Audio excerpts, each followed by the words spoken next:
Hello সবাইকে। দিনটা ছিল রবিবার, ছুটির দিন। কেমন মনটা করছিল মায়ের কাছে একটু পুজো দিয়ে আসি।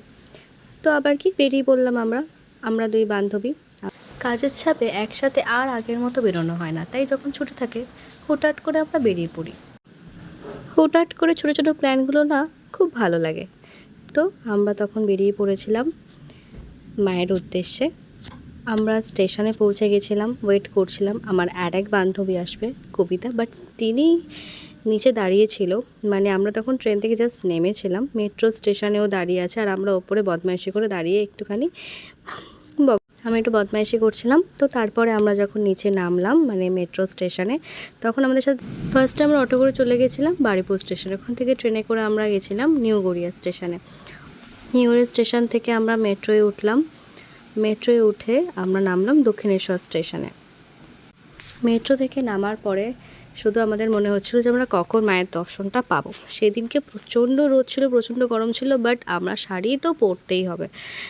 তো শাড়ি পরতে আমাদের তিনজনেরই খুব ভালো লাগে। এখানে মাম্পিদি একটু করে সানগ্লাস পরে নিল। সত্যি বাইরে প্রচণ্ড সেদিনকে গরম ছিল, রোদ ছিল, বাট তাও স্টিল আমরা খুব দারুণভাবে পুজো দিয়েছি, দারুণ এনজয় করেছি।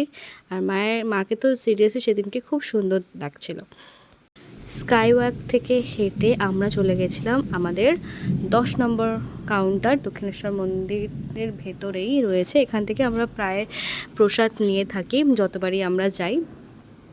তো সেখানে আমরা খুব এক্সাইটেড ছিলাম। সবাই ওখানে ব্যাগ রাখতে হয়েছিল, মোবাইল অ্যালাউ ছিল না।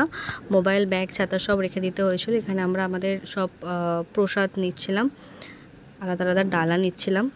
খুব ভালোভাবে পুজো দেওয়ার পর আমরা চলে গেছিলাম আদ্যাপীঠে মায়ের ভোগ খেতে। তো এখানে তো মানে দক্ষিণেশ্বরে যাব, পুজো দেবো আর মায়ের ভোগ খাবো না, সেটা তো হতে পারে না। মায়ের ভোগ তো খেতেই হবে, তো তার জন্য আদ্যাপীঠে যেতেই হবে। তো সব পুরো ভিডিওটা দেখে তোমাদের কেমন লাগলো আমাকে একটু অবশ্যই জানিও। তো নেক্সট ভিডিওতে দেখা হচ্ছে। সবাই ভালো থেকো, সুস্থ থেকো, টাটা।